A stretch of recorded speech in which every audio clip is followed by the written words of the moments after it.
After months of waiting, we have arrived. Darts and Dishes is here. It starts in dishes, boys. It's been a long couple months in the planning phases of this pod, and Yeah. it's finally coming to you. We had to wait because we needed the special guest of. Say You it. want me to give him an intro? Yeah, give him an intro. All right. We have brought in the best assistant equipment manager, whatever your title is, friend of Connor McDavid and Sidney Crosby. The guy who knows Ben Pickle. Time. Saints. Thanks, boys. Means a lot to be here today. Yeah, we love having you on, Ty. Love having you on. We've had a couple talks before this. We were hanging out at yours a couple times, and yeah, we just thought the time was right to bring you on for the first episode. Yeah, glad to be here, and it's gonna be a fun episode. That's for sure. First episode guest. First episode guest. Yes, that's one for the record books. We'll get you a hockey puck, tape it up, sign it for you. I'll tape it up myself. Don't worry. Hey, that's your job. That's your job. All right, so I think first thing we dive into is what I think to be the best division in hockey, the Atlantic. Now, boys, what are we feeling after I said that? We got Tampa Bay up top, Buffalo in second, Montreal third, and both wild card spots are taken by Atlantic teams in Detroit and the Bruins. I have said this before, and I stand by it that the Atlantic is the best and hardest division in hockey.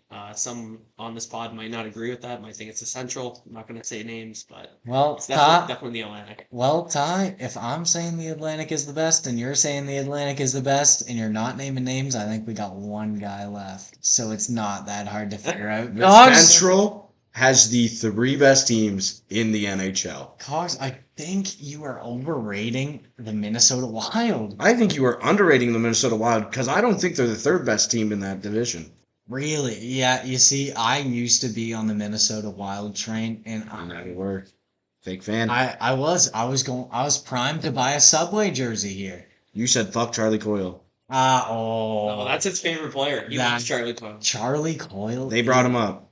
Charlie Coyle's the man. Charlie Coyle was a Wild, so he could be a Bruin.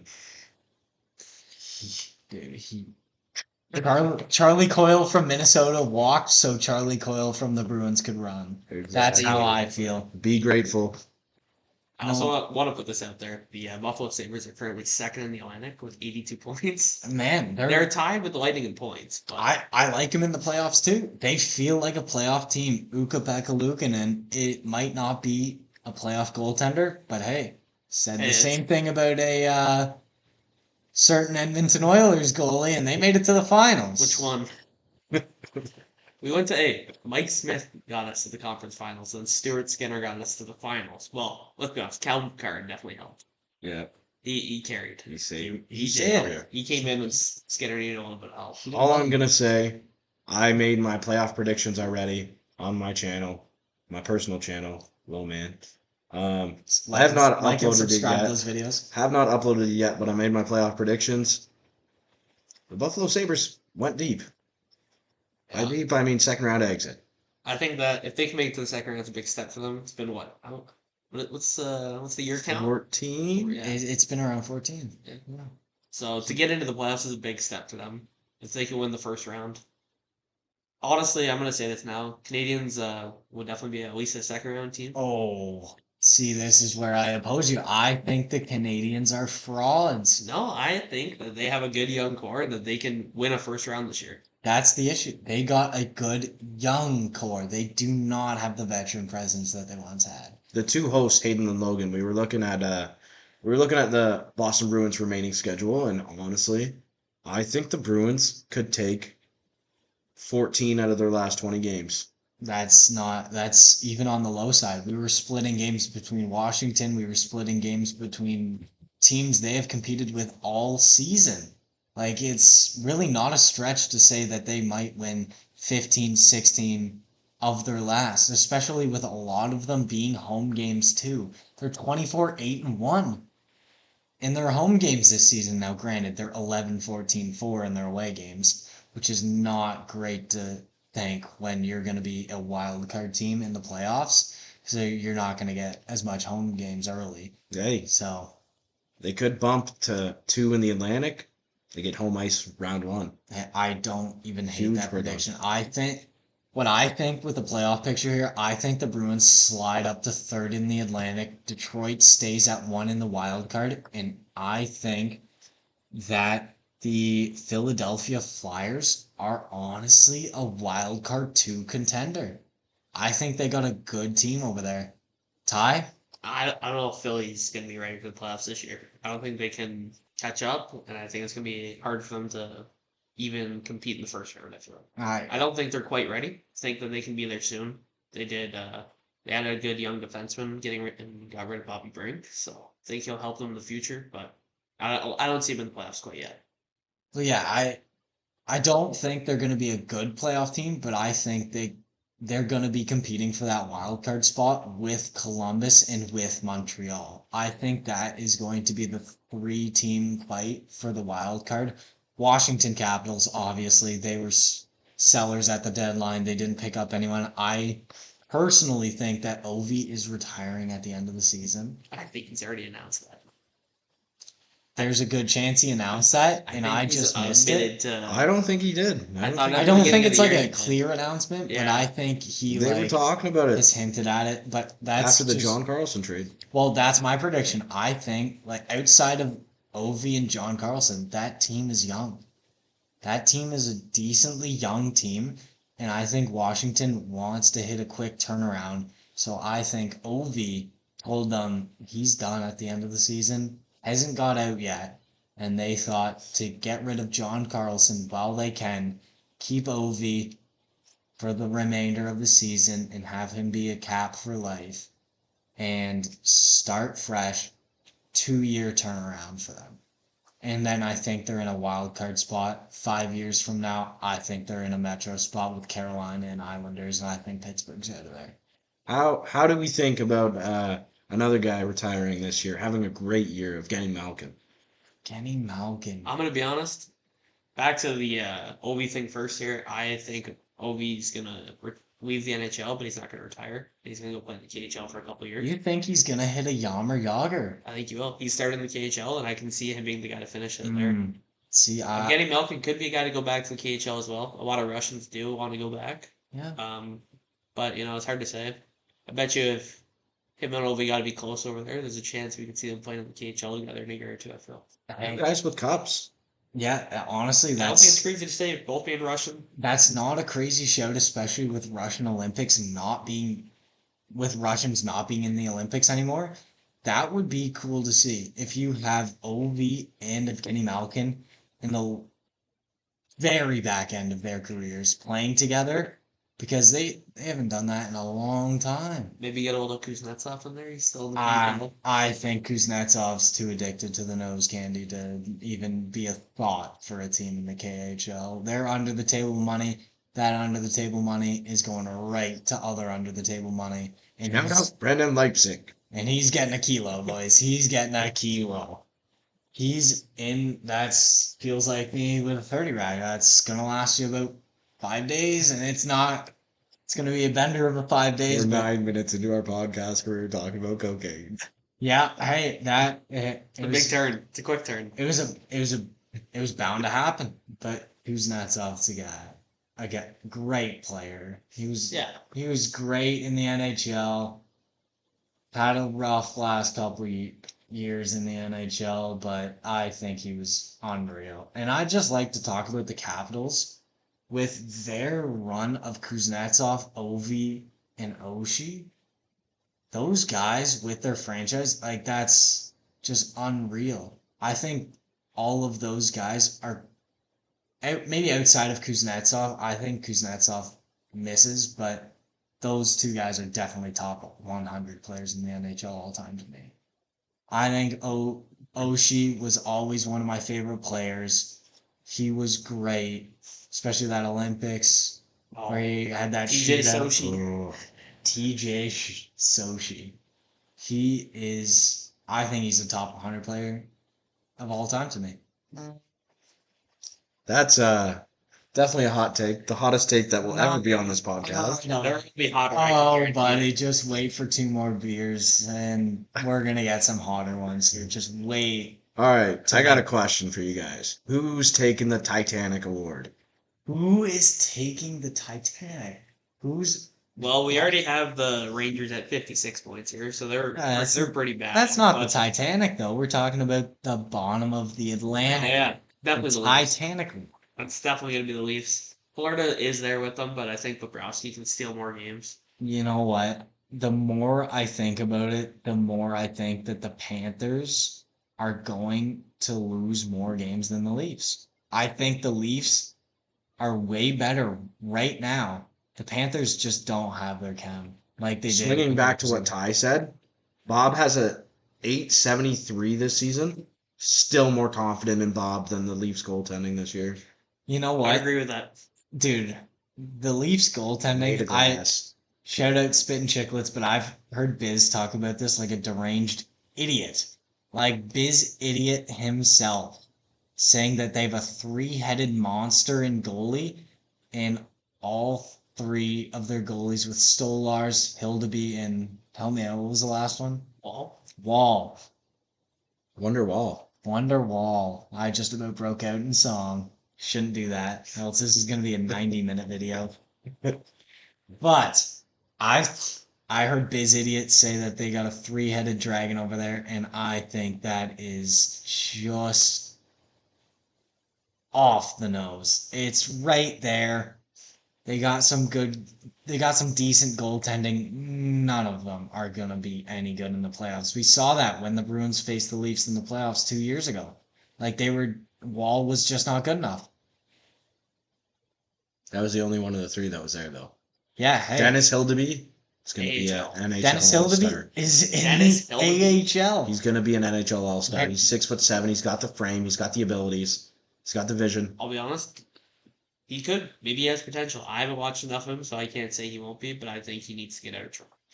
I don't think he's getting a chance, especially with Wall or Solars there, unless they both get injured. No more Steve McKeegan. You know what? I think Hildeby's best fit is with the Flyers. The Flyers do need a 2-goalie tandem like the Bruins had in their record-breaking year. And I think the Flyers are a great team to have that. And I think Hildeby would fit in great. I think Hildeby would be the dumbest one for the Leafs to trade, though. Yeah. Yeah, that's for sure. But the problem is if you're going to keep him, you got to give him a lot of net time. And in some games that I have watched him, he's definitely shaky. It's hard to say he's not NHL starter yet, in my opinion. I think he needs more time, but I think he can get there. What does the Oilers fan think about Stolars to the Oilers? Better not. He's already been there once. Better question: is there one of the 3-headed monster from the Leafs that you would like to have on the Oilers? Is there? If I had to pick one of them, it'd probably be Stolars. Stolars bad. I don't think Wall is. I don't think he'd be good with the Oilers, to be honest. He's had a lot of injury problems. I feel like his confidence is very shaky. There's games that you see him get shelled. Yeah. I'd say shelled is about the nicest you can put. And especially, no offense to Garden Nurse, but he's not the best defensively. So you got to be ready for a lot of shots, especially when you have a guy like that. And it can be a little bit stupid at sometimes, but. He got a shout on our last video for how bad of a contract that was. Yeah, that is one of the worst contracts. And I'm just also going to say that it's 100% Seth Jones' fault.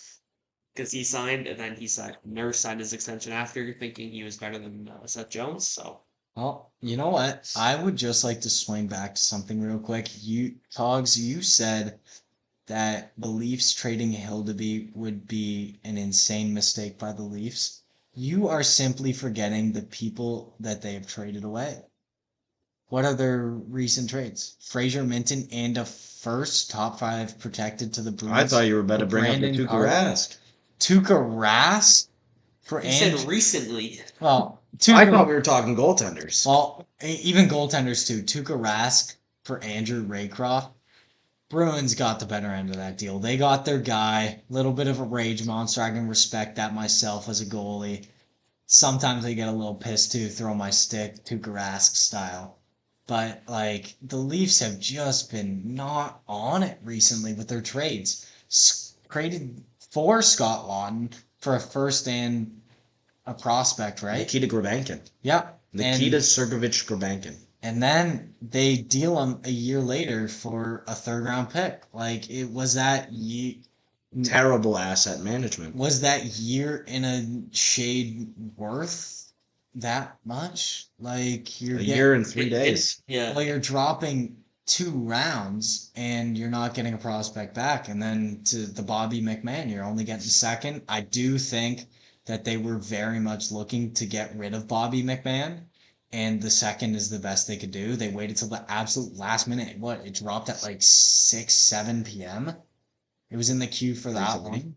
Yeah, it was after, but it was post-deadline. Yes, the Scott You were thinking the deadline was at 6. Well, no, the Scott Laughton one was after that. That was like 4:30, yeah. Yeah, it still feels late enough. The pick when Scott Laughton goes up to a second-round pick if the LA Kings make the playoffs, which, if you watch my most recent playoff prediction video, I do have the LA Kings squeaking in. Well, yeah, maybe it's time for us to switch over to the West here. I do think that's a good idea where we should switch over to the West here and just look at what we have here with the LA Kings at 10. That's overall in the West, by the way. I know, that's overall in the West.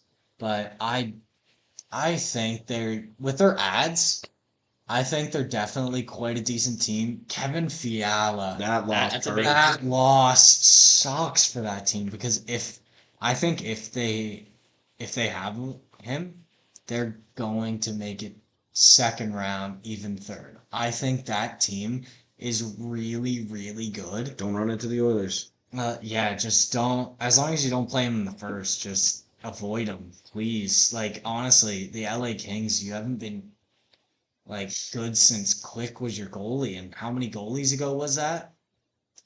If they can run to the wild card one, it would be a big run for them. They'd have to go all out for it.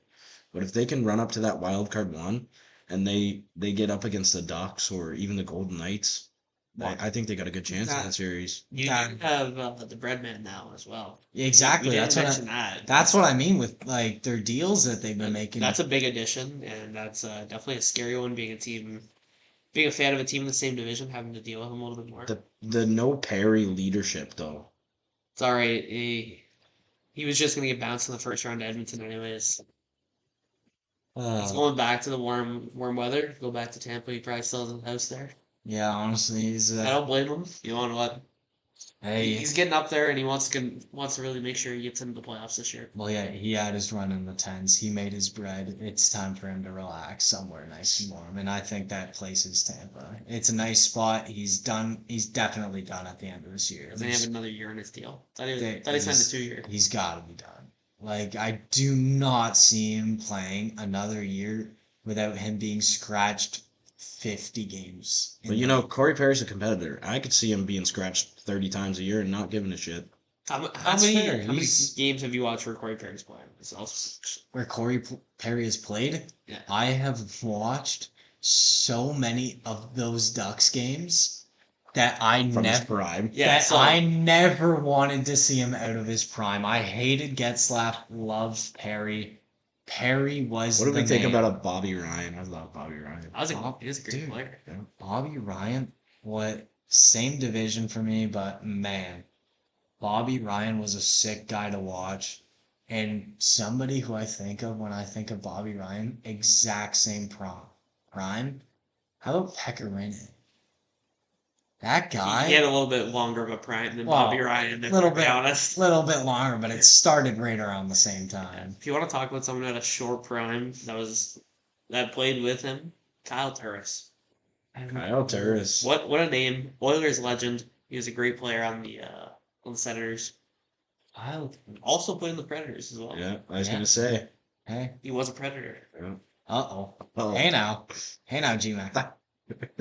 All right. Well, it's let's let's talk about these top teams in the Central. Because you did indeed say that this is the best division.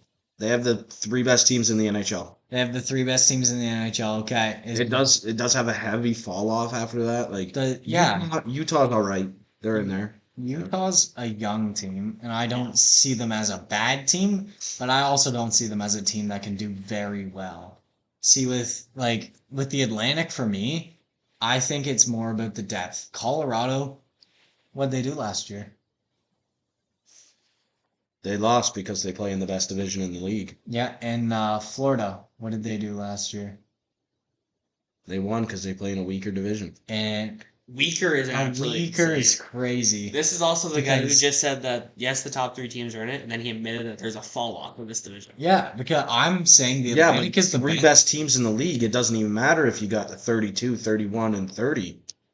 The 3 best teams in the league. That's a tough division. Well, you can argue that there's times that the 3 best teams in the league are in the Atlantic, year after year. How many years in a row was it Tampa first, and then Leafs, Boston? Yeah, it was. Boston was never top 3. That's an insane shout, but I'm just gonna ignore that. I'm gonna go. Right, that was a little bit of rage bait. I'm gonna go right to the fact that Florida. What did they do with last year in the playoffs? Ty? What did they do? They won it. Yeah, right. You gotta ask the Oilers guy. Yeah. They won it, and now they're Titanicing. They are almost at the bottom of the Atlantic. That just shows you how much depth is in that division. Yes, the Florida Panthers lost a couple of players to injury early in the year, and they're kind of like they got to try to find their stride late, or they tank. But they were unreal last year, and now they're bottom. It just speaks to the depth of the Atlantic. And what you're saying with the Central is they got the best 3 teams in the league, and there's an absolute fall off here. I think the West is by far the worst conference in the NHL. The worst conference out of 2, eh? The worst conference out of 2. There's only 2, so. and it's not even close. The Winnipeg Jets are in a comeback right now. They're coming back. They're not going to make the playoffs, but they were a terrible hockey team, and now they don't look so bad. How about the San Jose Sharks this year? They're hunting for a playoff spot. They want it. I love the Kiefer Sherwood ad. It's a little bit of an overpay on the extension, in my opinion. Yes, for sure. Good ad though. Well, when you got that much cap space, you gotta and with the cap going up. Cap going up. Cap's going up in the next. The only problem is it's gonna be a hard contract to get rid of once he gets older. They don't want him. I don't know how many teams are gonna want to take on a bigger contract like that, depending on how much longer there is. Either way, especially some of these playoff teams. If you look at Florida, they're usually right near the cap. The Oilers right near the cap. A lot of these teams that a guy like that would help in the future when he's got $5 million for a year and he's only scored 12 goals and you're at the deadline. Yeah, it's gonna be hard to move him. That's fair. 50% retain him. Yeah, you know what? Depending on the Sharks, so they might not have cap to do 50%. No, I think teams like the Sharks who are young, a lot younger, with stars like Will Smith, Macklin, Celebrini, those guys are going to get paid soon. He's going to get paid. Dickinson, he's going to get paid. Celebrini's going to get paid. There's just a certain amount you can really pay a player before it becomes useless to your franchise.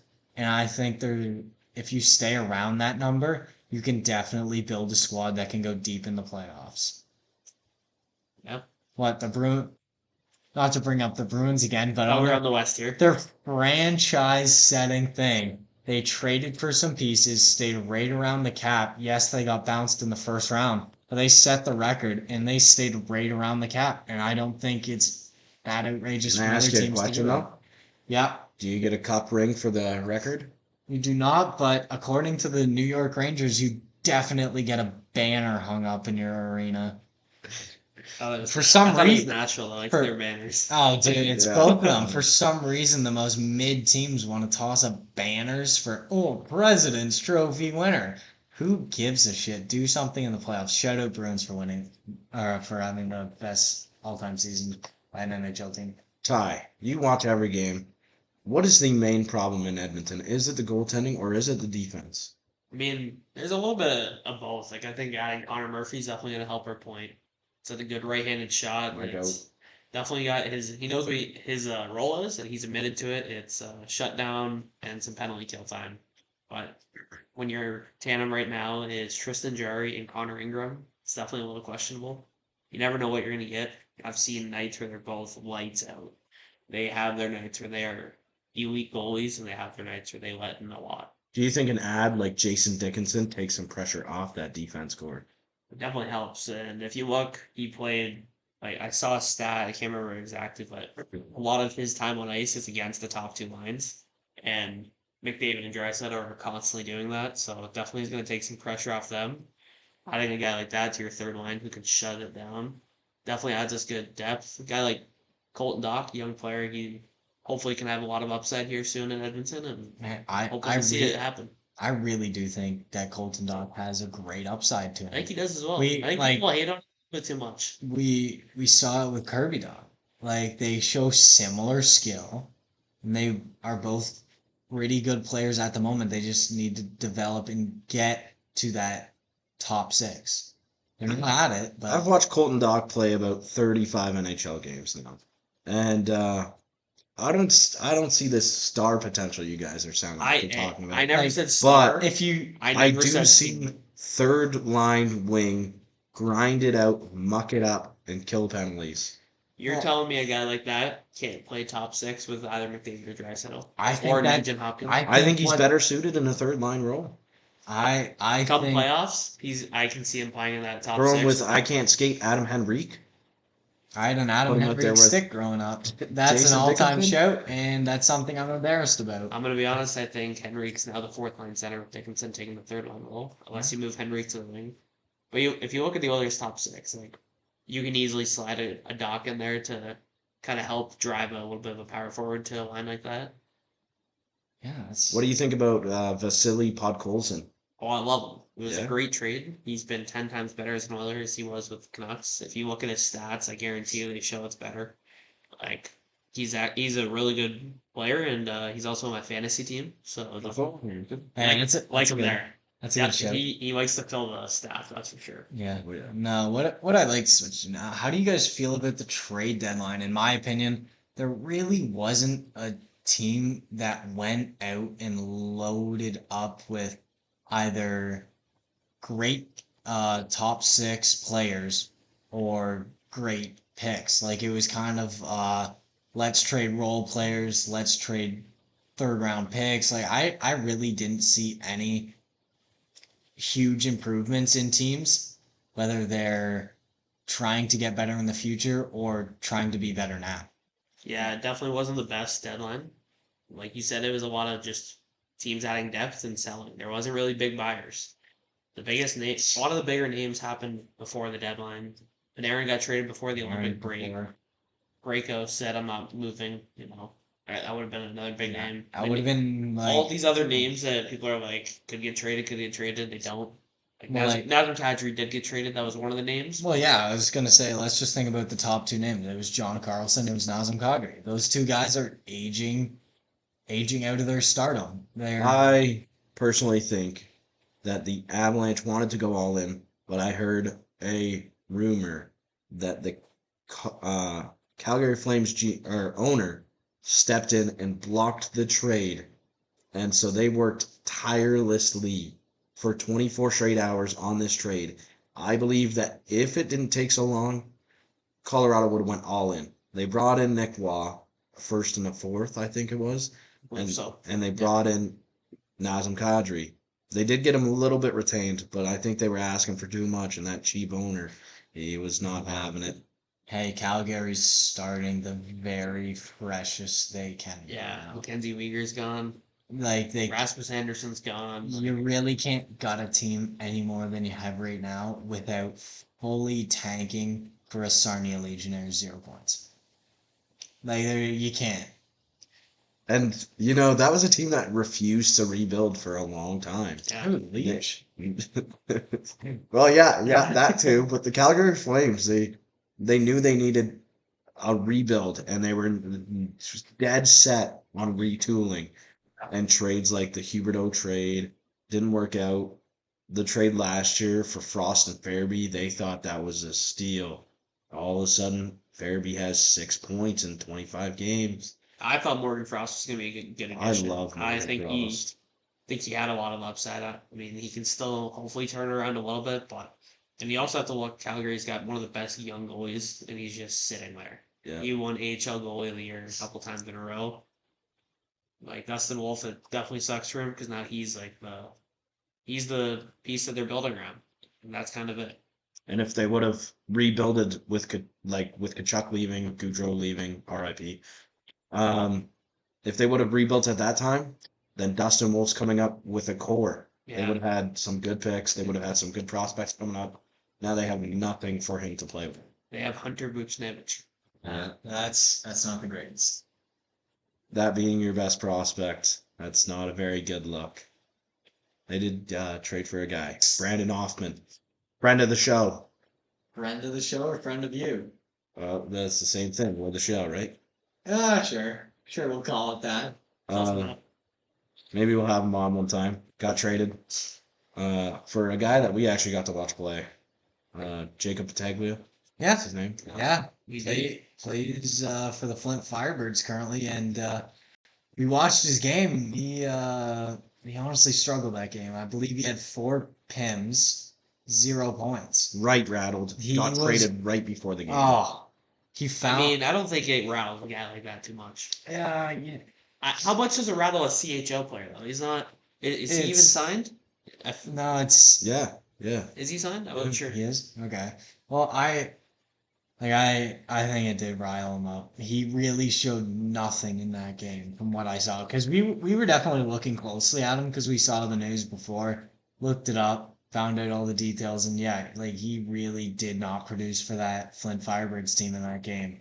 They came out with the win, but I don't think any of that is credit to him. This is a player I've seen put up multiple points in a game while I've watched him.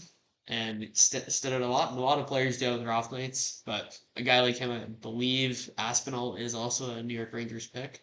So he does have someone that he's going to know there. Most likely playing the AHL with next year, I'd assume. Don't think either of them are committed anywhere. No, I haven't seen it. Yeah, so, I mean, definitely, it's hard to say how much it would rattle you. Like, you're not currently with the team or anything. You probably don't know a whole lot of those guys. You're at rookie camp. You might have gone to main camp, but hard to say how much it'll rattle you. I just feel like if it's early in the day or the night before, I think you're just shaking it off. But when it comes out 2 hours, hour and a half before puck drop, that's definitely something that you're thinking about going into that game. That's messing with your pregame. You're finding out that you're already at the rink. Like you are already at the rink and this news is dropping. Maybe you find out a little bit before, hey, we're going to deal you. But like you're finding out there and then you still got to kind of go through the motions of the pregame. You got to get ready. And I think that takes a little bit more a toll on the mind than you guys might think. Yeah. A guy like that, when your rights get traded and you're playing the CHL or NCAA, how do you think those guys find out? Do they get a call from the team? Is it his agent? Yeah, what do you think that looks like?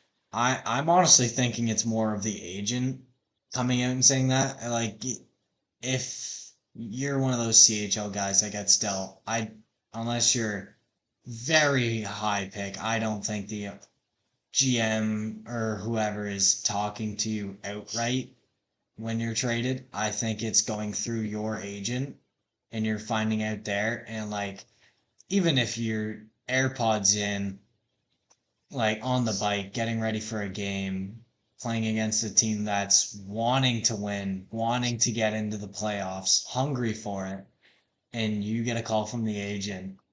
And yeah, I think that just gets you rattled before you even pick it up. Like it doesn't matter what team you're going to at that point. Like it's just seeing a call from your agent gets you a little like on edge, little heart drops. Yeah, like it's a little thumper in the heart. Sinks into your balls. Yeah, I definitely agree that it's got to be the agent coming out and saying it, and you got some fair points. It's definitely got to get to you a little bit, but he is an older player and he's played in the league long enough. I think he can kind of set that stuff aside and you know on what. To be honest, I don't know how much you guys saw in like say the first and third when they're on our end, but he was still looked fine to me.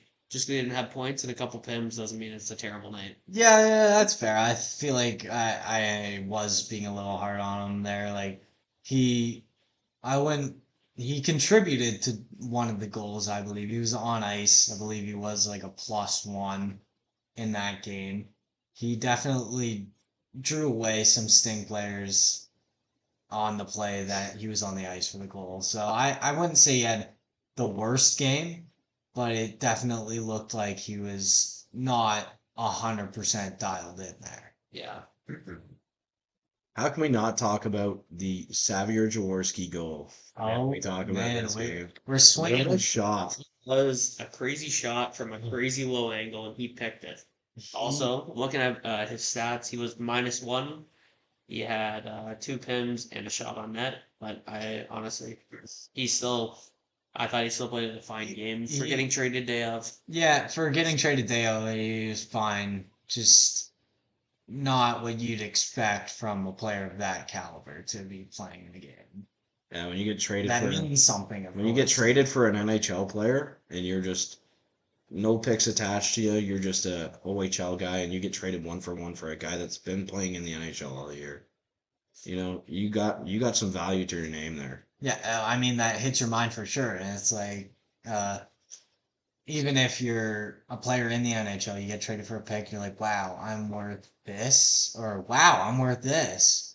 Like, it's really the difference of that. So that either like fuels the fire, good or negative way. Yeah, guy like that too. You gotta think like he could get traded, and we could be completely wrong. He could be thinking of this differently. Yeah. Like, wow, I'm getting a Yeah. fresh start in New York out of everywhere. Yeah, like Just got that's traded. honestly not too far away either. Like, Just went that's- from the Calgary Flames to the New York Rangers. Yeah, like that's There's not definitely lots of ways these guys can look at it. It's hard to think. So he Mhm. could be very excited about this trade and ready for the year and try to work his way to make that team next year. Well, yeah, I mean, I'm not Ryan Whitney here. I'm not insider info, but I'm just trying to take a guess and like kind of. I'm not fully around the players, but I'm definitely like walking through them, skating through them. Like I'm around them sometimes. Skating through OHL guys, yeah. Yeah. Well, I'm kind of around them, not enough to make a lasting impression, but like I definitely see how some of them are acting, some of them are hiding in the room, some of them are out there talking with, say, the trainers or whatever. Like it definitely seems to me like some guys are different in the way of interacting with people. Some guys might like to be totally dialed in game day. Other guys might want to just take the pressure off of it. Take the And- Shoresy route. Know everybody's name. Know everybody's name. That's definitely a great thing to do. And I definitely see quite a lot of guys doing that. So like Oh, it's Baudouin. Shout out to Shout out Utah Mammoth prospect, Barry Colt's captain, Hey, Baudouin. he's not the full captain though. Oh, really? It's a co-captain. They choose Co-captain. him. They share it. Oh, okay. I did not know that one. Two Yeah. great prospects. One gets it on one jersey, and one gets it on the other. Okay, so it's It would be home shitty and to be away the captain. away, Yeah. the away captain. You don't get a single home game at the No, same. no. Remember they switched jerseys halfway through the year. Oh, Yes. So half the year you're. Yeah, Cogs doesn't pay that close attention to the OHL, I guess. yeah. I'm new to the league. New to the league, I'd say. Yeah, that's You know, I was there. definitely not a bad show, but you have been around the OHL for quite a while, even before becoming like heart of the OHL, so to say. It's And you're I'm a rookie in this league as well. Yeah. you're more involved this year than you were other. It's not like you were telling Mark and Dale Hunter what to do out there. But yeah, you've definitely been around the OHL a lot because my roommate knows Easton Cowan, so Yeah. yeah. That is a true fact. He does indeed know him. Hey, Cogs knows. Maybe Easton. we could get him on the pod for. For 25 seconds. He He might might take 10 minutes out of his day for me. he might spit in my face if he hears how I talk about him. Yeah, me too. You literally munch him, bud. I might munch him sometimes, only because I want him to be a Bruin. Shout out Fraser Minton. Absolutely love you. Please God, see this video, Fraser Minton. I love you. Never leave the Bruins. I fucking love you. He has looked good on the Bruins. Oh my Yes, gosh, is very he good, ever? yeah. Like, he's nowhere close to getting the Calder. I think that's Schaefer's trophy outright, and it's Yeah. not even close. I think Schaefer's gonna win it, and then Seneca or Deminoff will be right behind. Not right behind them, but those are the two. That's the top three. They're gonna be there. I think Fraser Minton has put on a solid campaign to be like, I definitely better. Correct than, me if I'm wrong, but Fraser Minton is not eligible. I was thinking that He's as well. not. No. How many games played did he play for the Leafs last year and the Bruins? Oh, 30 something. So I don't know if he's eligible. That's true. He might not be eligible. I don't think he is, and you're just saying all this. I should win the Calder. That's true. One of I'm not saying he should be. I was gonna say he definitely should be top 10 for sure. Another Not- great young guy in the NHL, Matthew Savoy. I love He has been Matthew working Savoy. his ass off Is he good? as an Oiler. I love pretty Matthew good. I don't know Savoy. why they don't just put him on the first line with McDavid at this point. He's done everything right. The points are slowly coming to him as well. It's like I do think with how McDavid and Celebrini worked at the Olympics that might be a possibility where he steps up to the first line. They just bring a young guy with him, and he learns under McDavid how to play with him, and they just play on line together for quite a while. I don't think that's anywhere outrageous. I think that could be a real thing that happens. Them and Zach Hyman. That'd be a pretty good line. I got a good question for you. In hindsight, how do you feel about the Ike Howard, Sam O'Reilly trade? I'll be honest, I was a big Sam O'Reilly fan. I was glad that we drafted him. I knew he was going to take a while to get up there. But I think he's got a lot of upside. I'll be honest, Isaac Howard has been a great player. He's been lighting up the AHL this year. He has played his game with the Oilers. He's looked good. I think as of right now, I would say we have the better side of the deal just because we have Isaac Howard in our current system. Sam O'Reilly is still in the OHL. I'm not an insider, but I'm assuming O'Reilly will be in the AHL next year as a 20-year-old. It's too good to be in the OHL. Unless he decides to go NCAA, but I think as of right now, the Oilers are currently that trade. Okay. With the close-up look that we got of Sam O'Reilly, absolutely lighting up the league recently. I thought you guys went the other way with it. Lighting up the Sting more. But the thing is, yeah, you also have to remember Sam O'Reilly is playing in a league with a lot younger players. Mhm. Not saying that they're not any less skilled, but you are when you're in the AHL, it's a little bit harder. Yeah. It's a lot. It's older competition. It's guys who have been around longer and stuff like that. I I mean- think it makes it a little bit better, and it's definitely going to help him develop. And I think Isaac Howard could be on the team next year. If you look at Matthew Savoy, he spent basically the entire year in the AHL last year. Look at him this year. Yeah, that's Definitely did something right there. a good comparison. Well, yeah, I like your point with the younger guys in the OHL. Like somebody who sticks out. Brendan Lehman's on Sarnia Sting. He's one of the youngest players in the OHL. Like Yeah. he's one of the grittiest ones though. So how do you feel about that with younger players stepping into more of a grit grinder role in the OHL? How they kind of got to work their way up into being a skill guy. Well, I think no matter what team you are, what level, when you're a first year guy, young guy, it doesn't matter if you're playing junior B or anything like that, you got to work your way up. A lot of young players don't realize that, especially when they get drafted. I feel like they think they can jump onto a team and be a skill guy right away, and you got to earn your spot anywhere you go. Yeah, if I was to step in here, like one guy I saw last year, Sarnia Sting, was oh my gosh, number 40, Liam Beamish. Liam Beamish.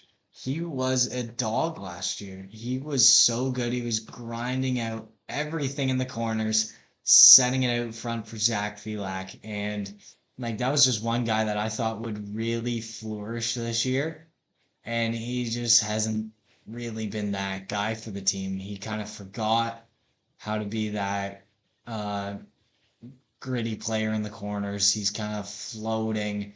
It's just something that I feel that those guys got to keep up in order to be more competitive. Like it's a competitive league still. You gotta have that competitive spirit where you want the puck. You do not want the other team to have the puck.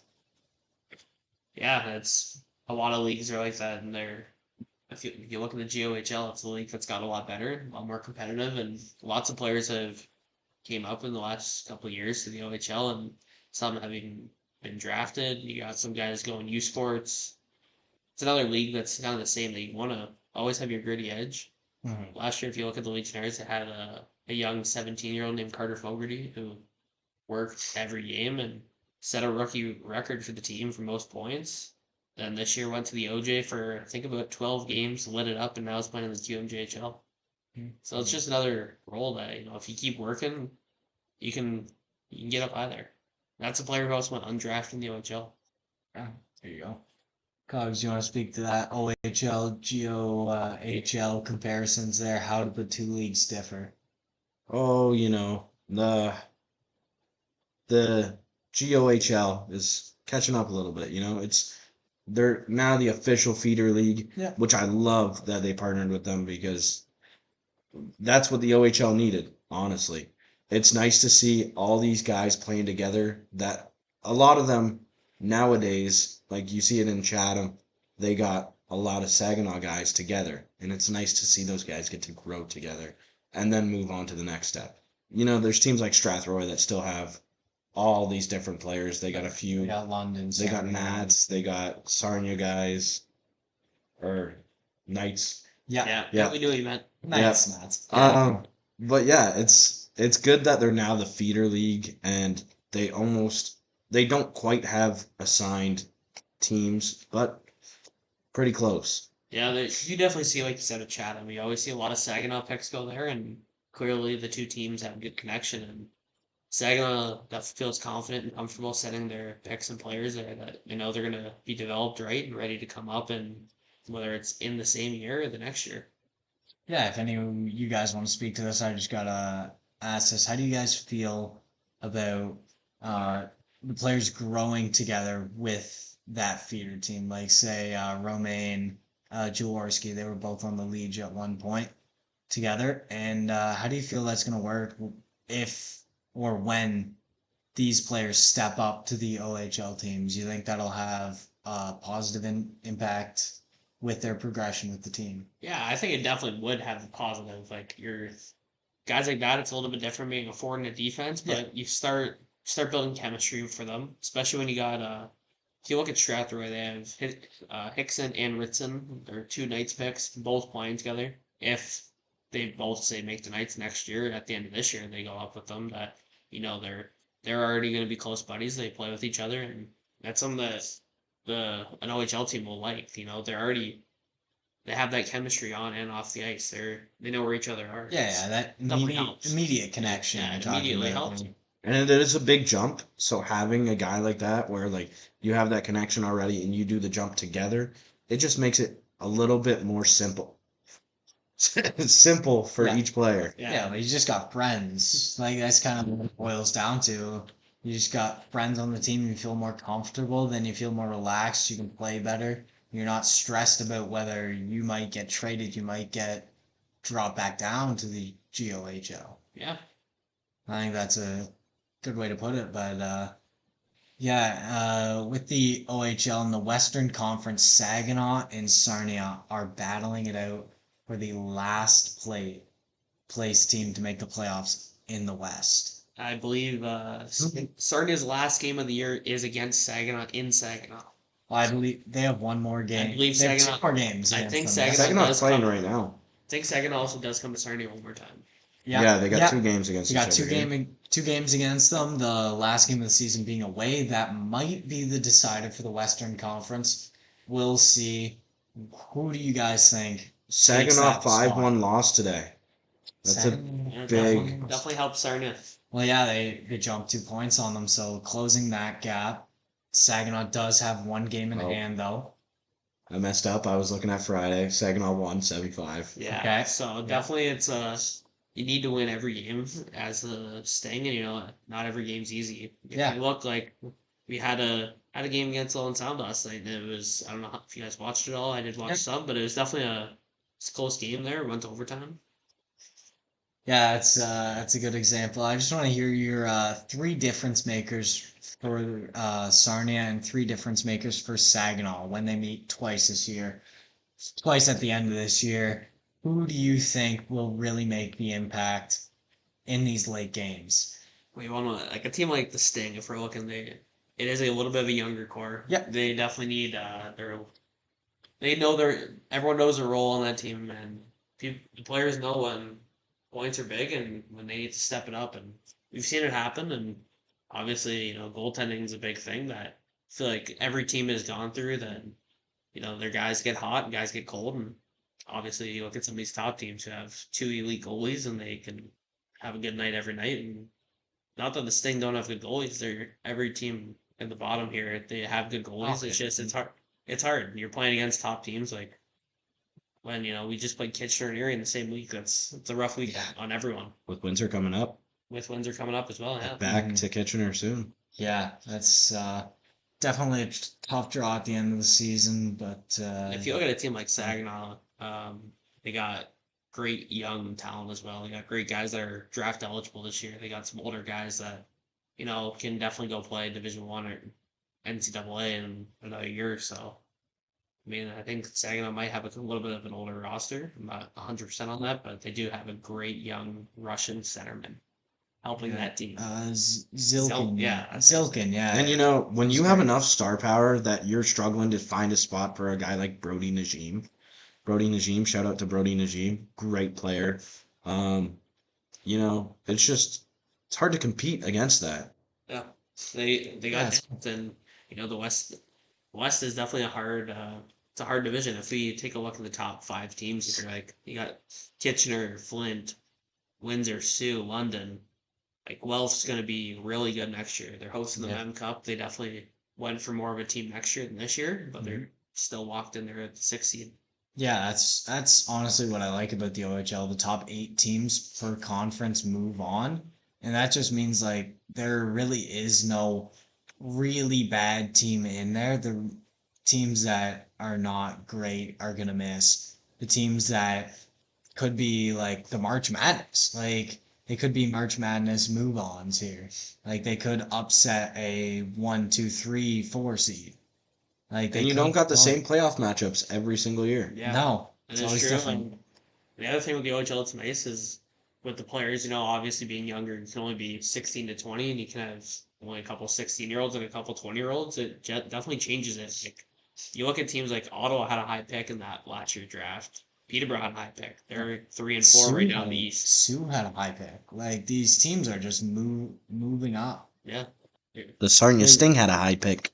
Yeah, Sarnia Sting. They've been in look for a revamp of their team, but it's honestly going to be tough here with the move where players can go to NCAA. And you're just losing players like Beckham Edwards. I believe he's going to Notre Dame. He is committed to Notre Dame. He's committed to Notre Dame, so that's tough for them. Like, it just means that your good young players, they might want to move on to go to NCAA, and that's just the way it is. But yeah, it's good for the players, good for their development. But maybe the lower teams in the OHL might not be as competitive in the playoffs, and it might be a tough rebuild. Maybe instead of a say 3 to 4 year window, it might be a 8-year window. It's kind of hard to rebuild in the OHL when you can only have guys for maximum 5 years. Yeah, like, it's definitely hard, but you got teams make it happen. It's all you have a couple vet guys that will lead the way. If you look at who's a good example, I'd say. I mean, a team like Niagara, they were second in the division at the second in the conference very early in the year, and they've slid a little bit. They've made moves to definitely help them. That's a team that I could see maybe going to the second round and putting up a good fight then. Yeah, and even like they traded Kevin He. Yeah, like that was a move for the future. Yeah. That's they want to be able to be good again next year as well. And a team like Kitchener, they kind of really went all in this year, so you never know what next year's gonna bring. Same with a team like Flint. They're really in this year. I feel like Flint was more of a team that in previous years they were kind of like they're keeping their picks. They're not really like moving a whole lot. They're not buyers. They're not sellers. They're just kind of They're just there. they're there. And this year they kind of bought a little bit, and they've been a great team. And I think they can be very competitive for winning the OHL. My question is, how can anyone in that Eastern Conference beat the Brantford Bulldogs? Yeah, Brantford's a great team. That's It's definitely gonna be it's a team and I think it's gonna win the East. I don't think Barrie can put up a fight, but I think that's the team that they said we're doing it this year. You want to talk about buyers? They bought. You want to know my little hot take here? I think the Ottawa 67s have the size, the strength, the skill to beat Brantford. When the time comes, I think Ottawa is going to beat Brantford. That's not too crazy to say. I feel like Ottawa is a good team. They're all size and strength. They have two goalies as well. Good skill, yeah. They have two solid goaltenders. So it's definitely a team that I think those two, Barrie's up there. Like that's another good team that has solid defense. They have an all-around win. Yeah. Like, those top three teams, they've ran the East this year, and it's going to be those are their three powerhouses in the playoffs. Well, even if you look at like the win-loss record here, like you got Brantford at 44-9-7-2 for 97 points, Barrie with 43-13-2-4 for 92, Ottawa 41-14-3-3 for 88 points. And then there's a steep drop-off in those losses where it goes from Ottawa 67s having 14 losses to Peterborough Pete's in fourth, having 22. Like it's an 8-loss jump in regulation. Like that's insane to have. Yeah. Like that's just not a drop off that you'd think you'd have in the OHL, especially from 3 to 4, maybe 1 to 2 if there's a team that's loaded up at trade deadline and they're really pushing to go to the Mem Cup. But that's just not something you regularly see in the OHL from 3 to 4. Well, you do see it in the West as well, but it's just a little further down. Yeah. You know, they got 5 good teams there. It does fall off a little bit, but Guelph's still a solid team. Owen Sound is in there. Saginaw will put up a good fight against anyone. Yeah, like Saginaw has put up good fights. There's games Sting have put up really good fights. Like look at that Barrie game. That's a good team in the East, and the Sting played really well against them. Yeah, exactly. And that's just that's hockey. Every night is gonna be different, and you never know what you're getting. There's team like you see it in the NHL all the time too. Well, yeah, not always the best team wins, but the better team that night wins. Hockey works. You never know. Yeah, there's. You could have Erie go against Brantford, and that game could go to overtime, and Yeah, it's if anybody's game. Yeah. 3-on-3, any bounce. If you win the face-off, you're more than likely going to win the game. Though. Hey, yeah, that's. I think there is a stat. A lot of the time, the team who wins the draw will win the overtime. I mean, there's been games that have been decided within 30 seconds that I've seen. I think that Sting game was one of them. Okay, yeah. It was the Sting Barrie. It was a great game, and overtime they won it, went back, set up, and came down and scored. But that's just hockey for you. That was a big point for the Sting. That was a well-deserved point. I think they deserved 2 points out of that. That was a good effort. That's just unfortunate. That team is way better than what they are in the standings, and I think they're quite solid. And next year, I do think they're making playoffs. Yeah. I think this year they just miss out to Carson Harmer's Saginaw Spirit, but shout out Carson Harmer. Yeah, he's a great player. I think Sting are missing this year. They're making next year. That's fair to say, and honestly, that's just how the OHL works, And it could simply be that the Sting are a little bit better, and Saginaw has a little bit of an off here, and it could stay the exact same, and that's the only difference. Erie could have a great year next year, and they could jump up, and a team like Sue or London have a bad year and slide way down. It's hard to say. Yeah, we see it, but not too often in the NHL. With Florida Panthers winning the Cup last year, all of a sudden they're fighting for getting out of the bottom of the Atlantic. Like it's anybody's game. It's hockey. A bounce means everything, and that's just the way it rolls. You gotta hockey for you. You gotta adapt. You gotta get better. You gotta train, practice. You gotta do anything. You gotta win. That's what it comes down to. You gotta win. There's a wild dog. There is a Yodi on the other side of this door, and it is going ham. Yeah. Anything else you guys want to touch on that we skipped over? We didn't quite get to. I'm good if you guys are. Honestly, I feel like we covered a lot. Do you want to have a Liege segment where we pay honor to the best junior team of all time? I say we gotta just take a moment of silence for that. All right, we'll see you guys later. This is there was very great moments from this season. Hanging the posters on the wall, saluting them for the fallen ones. Yeah, we did do that. That was a great picture. That did happen in the good old apartment. Yeah. The boys fought hard. Yeah, there's a lot of games that, even once they were 30 games in, they were still fighting. The Kamoka Kings 7-6, game 34 of the season. That was a heartbreaker.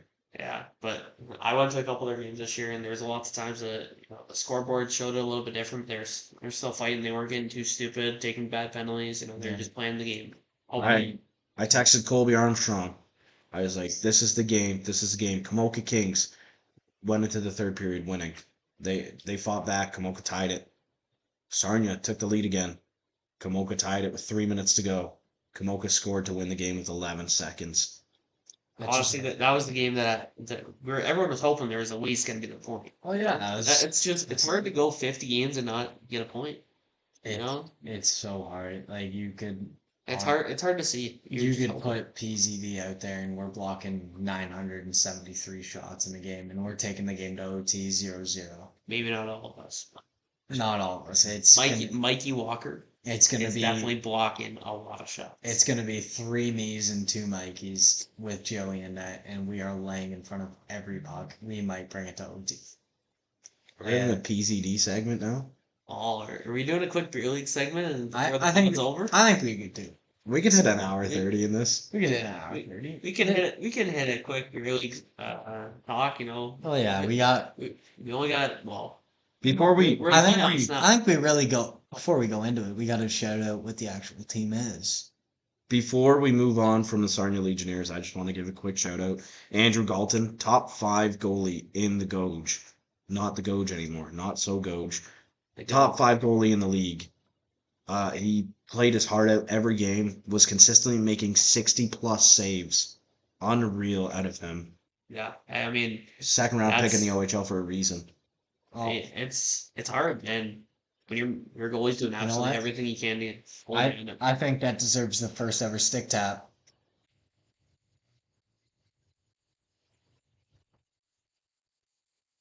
There we go. Shout out Andrew Galton. You deserve to win, kid. Yeah, I was hoping. Didn't happen, but we're rooting I'll for be you. honest, he definitely did a lot, and it's hard when you're going to the third period and you've already faced 40 shots. And that rattles you as a goalie. Like you feel like you're not mad at your team, but you're frustrated in the situation you're in. That game in and game out. Every game you got to go in. You wake up Thursday morning, you're like, ah, shit. Well, here comes a workout tonight. I think that's a great way to throw it to the beer league segment. Hayden, you have played a couple games in net, and you've played a couple games against the top team in our league. I played 2 games against the top team. The first game I played sober. The second game I said, fuck that. Like, it's just how she rolls. I wasn't putting up Andrew Galton numbers. I was letting in a couple nips, couple softies. I knew that coming in. And, I tried, but trying doesn't mean shit when we don't score Leon Draisaitl goals in the game. That speaks numbers to Joseph Malinowski's season. Oh my God, he might have he might higher than a 900 MVP. Dude, he might have higher than a 900 save percentage, and he's let in the league's most goals. Yeah, I'll pull up our stats. Everyone can hear our record, going into playoffs here. They stopped keeping our stats after the 3rd game of the season. No, I meant the team stats. I don't care. Player stats, it still says I'm first. So we've played 18 games this season. We have 3 wins, almost had 4. We should have had 4. We should have should have 4. We should have tried we should have been on a 3-game heater, but going into playoffs. going into Hey, we haven't lost We in 5 have a weeks. bye week today. We That's haven't why we're lost in doing this. 5 bye week weeks. today. 18 games played, 3 wins, 13 losses, 2 ties. That goes for about 8 points. Our goals for this year, 32. Our goals against, 85. That sums up our year. Yeah, let's just What was our goals for again? 32. 32. I'm impressed it's that high. And I thought it was much lower, honestly. if we look at the team ahead of us, obviously there's games playing tonight, so they're at 17 games played. But there's two-way tie here. They're both 6-9-2 for 14 points, and they've both scored 59 goals. Yeah, that's what 20 something higher than us. And those numbers, it comes from our depth scoring. I'm a good depth piece, I'll let Gavin be our star. I'll let Ryan be a star. I'll go out there and I'll be the depth contributor. Cogs. 9 points, 9 games. Mr. Consistency. Cogs. Except it wasn't consistency at all. We're cutting you off. You let Gavin be our star? No, Gavin we told him he is the star. Is that what I said? You said you let Gavin be the star. I'm sorry. We gotta go back to that. There was no letting Gavin be the star. It was Gavin.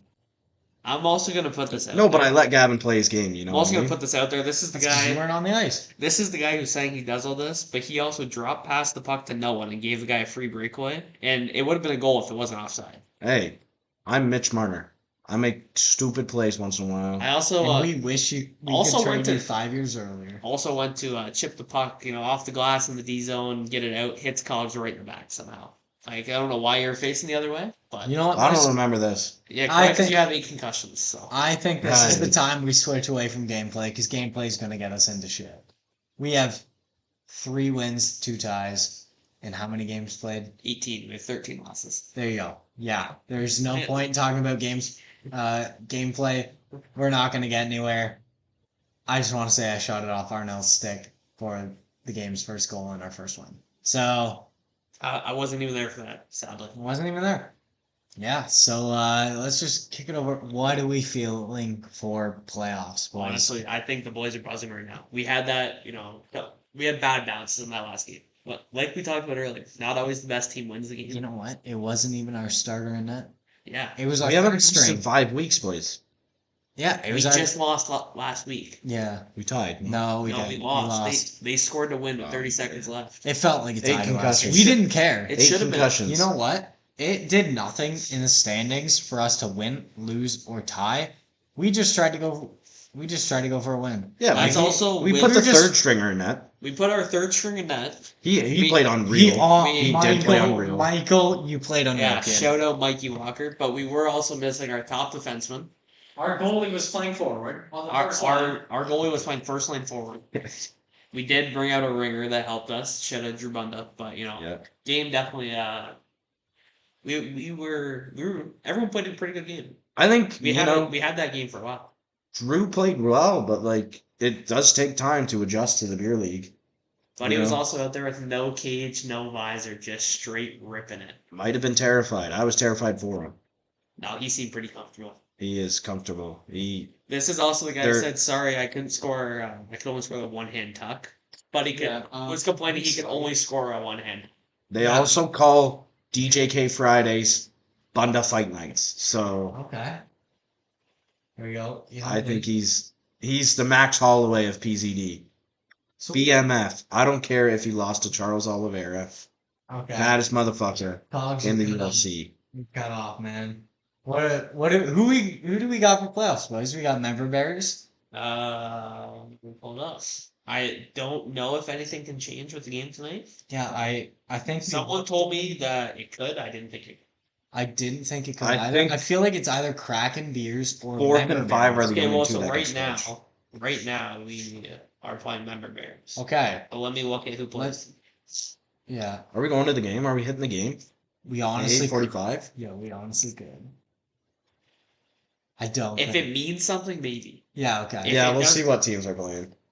I might walk over by myself if you guys aren't going, to be honest. But I was asked to hop on Siege, but I absolutely suck at the game and I'm hammered. So, We can get hammered and go scream at some dudes. I'm hammered. All I gotta do is turn left and yell. Member And I'm Berries getting do both play right. Kraken Beers.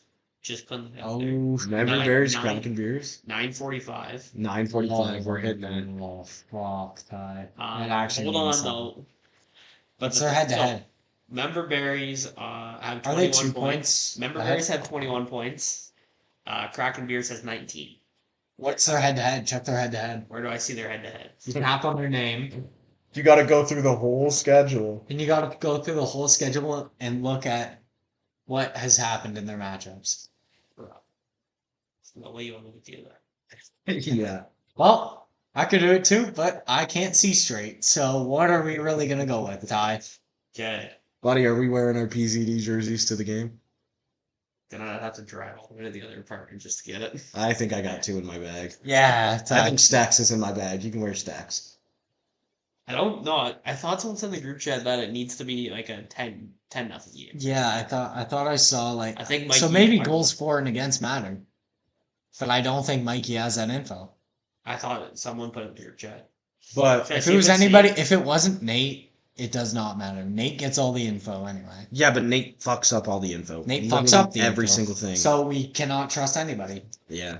All right. Well, what do I want to kick it to? Because I feel like I could kick it multiple ways. Cogs, I want to ask you something here. Is it about Carter Hart? No, it's actually kind of related, but not really. Only if you watch the Low Man stream, it'll make sense to you. What is the most flamboyant player in the NHL currently? Currently, so not Phil. Not Phil. Phil. Flamboyant player. Oh. You know? I could answer first and maybe give you guys like a little guidance here. But I got one that gives me Caleb Williams vibes. Carl Anthony Towns type shit. Carl Anthony Towns type shit. And it is none other than the Philadelphia Flyer Trevor Zegras himself. That gives me the fucking heebie-jeebies, the gay vibes. Okay. He's got aura in the shootout though. He's got aura in the shootout. He's got TJ Oshie in him. Well, just on breaking in the him. shootout. Yeah, In him. Yeah, exactly. In That's the point. He does got dudes in him. Him So and Jamie Drysdale. no, let me hit you. Let me hit you with this. I don't want to see that hotel room. Did you see the Rams versus Bears playoff game? Yeah. Yeah. How Caleb Williams balled out? That's basically just Trevor Zegras in the shootout. Thank you. Love that, Cogs. Love how we were in sync. In sync. You know, you live together for so long and you just become in sync. Dude, We are one. we are one. We could share a bed. Yeah. Oh, Hagel jumps down lean after multiple fights in Lightning game. Oh, damn. Just got the notification.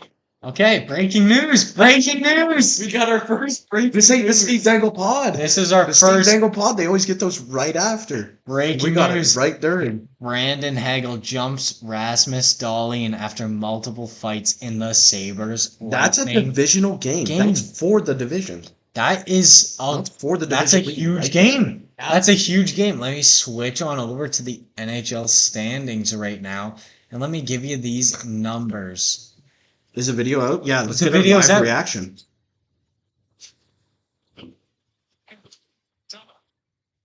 Oh, yep.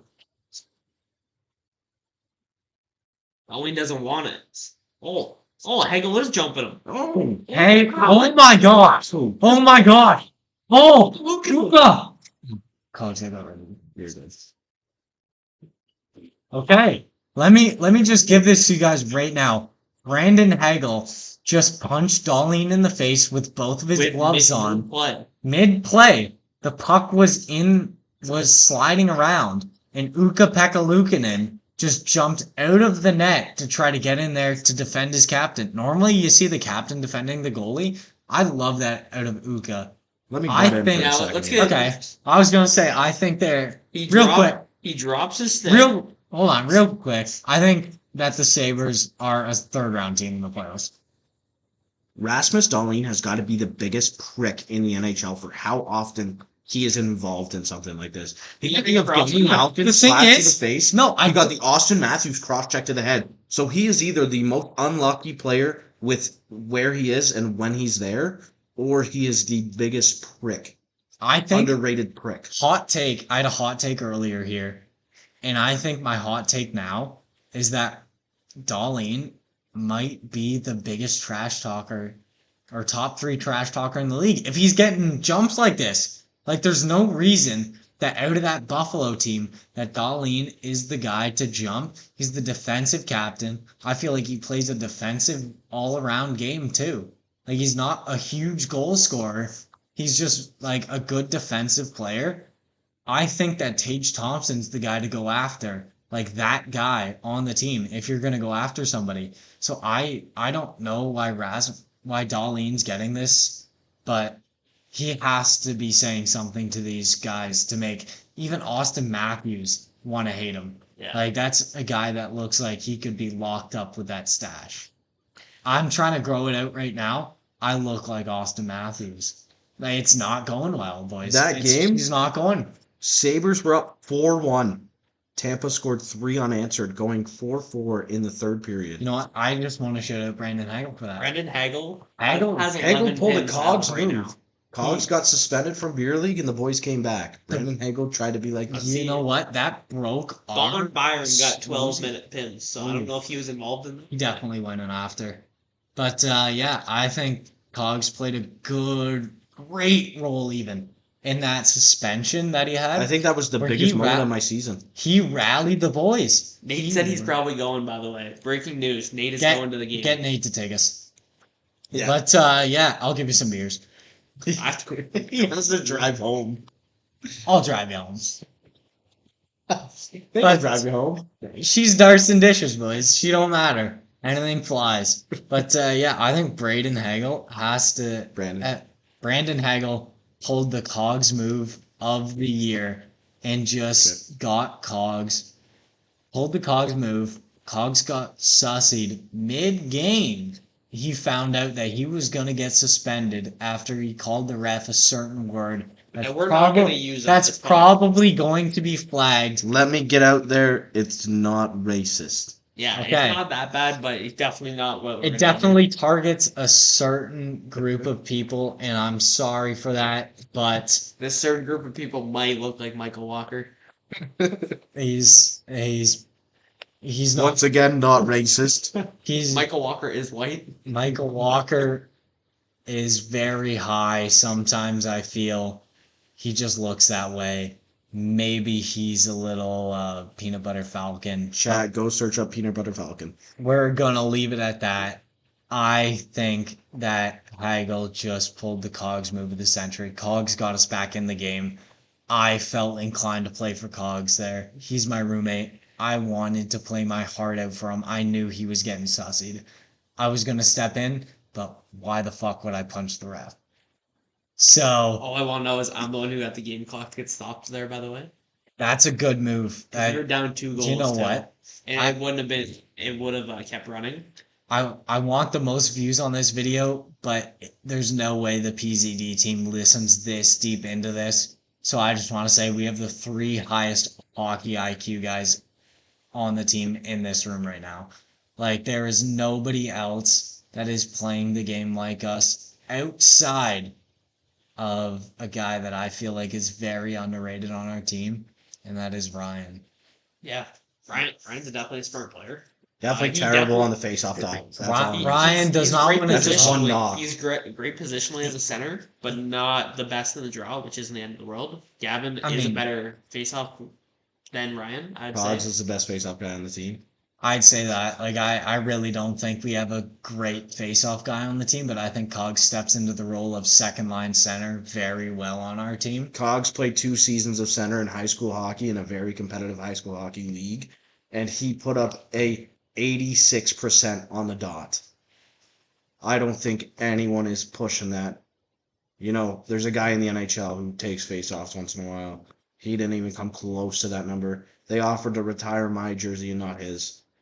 26 in the rafters. You know what? I love that pull out of you, Cogs. I think that our beer league team, I think we're a good team. I think we can beat every team. Maybe not the Sting team. That's a team that's Joey's got shelled by. We have not had any answer for them. We've had an answer for Kraken Beers. We've had 2 answers for Kraken Beers. We've pulled out wins against Kraken Beers. I got destroyed in our first one against them in front of the net, and the ref just laughed at me. You also got destroyed by the Grizzly Bear. I got destroyed by the Grizzly Bear. Nate slashed him. The Grizzly Bear was riding on my back the one game, and I said, "Ref, can you get this fat fuck off of me?" And the ref started laughing at me. I'm like, it's not fucking funny. Our team's also probably been decked by the refs more than anyone else. You know, sure. You know what? I attribute that to us being the age we are, plus having Nathaniel Shortreed on our team. You know, that is a tough draw. We had him as not the GM, but as, say, the accountant slash money manager slash spokesperson of the team. We kind of had him as that. Didn't work out the way we hoped to. He's going to play more of a fill-in role next year. We're going to be sending him down to Bakersfield. It's not even Bakersfield. Some spokespeople touch little kids. Subway. Eat fresh. That came out very much how I did not want to. I want to make an apology for that immediately, because the second I said eat fresh, it came out like you're eating fresh. And I just want to say I'm not Lange. I'm not GMAC. I want to say I've never touched that specific group, and I got a very loving girlfriend, and I just want to say I'm sorry. I've never touched an underage, and that's so on me. The Subway shout got me going. I watched The Office recently, and that's when Brian Howard was on there, the baseball player, and he kept saying eat fresh, and as soon as you said Subway, it made me think of eat fresh. And that just came out very wrong, and that's bad. Honestly, I think that's where the pod should be wrapped up for the episode was. That I can't end it on that. Oh my god. Oh my god. You don't understand what the bright lights are doing to me, folks. This is my second ever recording. Not my third ever recording. The first one went something like this. Gavin McKenna got in a fight. 51 seconds. He might go. Genius. Oh, he might go 1, he might go 2, he might go 3, he might go 4. We don't know. There's been nothing released yet, but he might go 1, 2, 3, or 4. And he might go to jail. He might go to jail, he might not. And that's what he said in the video. That's how my first video went, and it's... What about your first live stream? My first live stream, I I talked about Carter Hart, and then the third or fourth one I said a word I shouldn't have, and that's honestly so bad. I gotta... Joey said it too, but his mic was muted. Yeah, you know what? My dad did tell me I have a drinking problem, but I heard it. But I told him I have no problem drinking at all. So here, cheers to that, boys. And that's where we want to send you off. Thanks for listening to Darts and Dishes. That's been the first episode. And thanks for listening. I think it was straight out of Step Brothers or some shit. Thanks for listening, y'all. Yeah, like and subscribe. Ty, we're not. Thanks for listening. Like and subscribe, and I'd want to give a special shout out to Ty Simmons, the assistant equipment manager for a certain OHL team. At this point, I probably shouldn't shout out what team, because that's a little bit of an issue if you made it this far into the pod. So we'll leave it at that. Thank you, Ty. Nice to be here. Yeah, it's fun. Thank you. That was first episode of Darts and Dishes. More to follow. Comment who you would like to have from PZD. We also have 2 head coaches that we would also like to have on. I feel like Tyson is a great one to have on. Cole has expressed that he would like to come on. So yeah, we'll leave it at that, and we'll see you guys next time, Cogs. Yeah, we'll see you later. I had something to say, but I forgot it because this fucking idiot.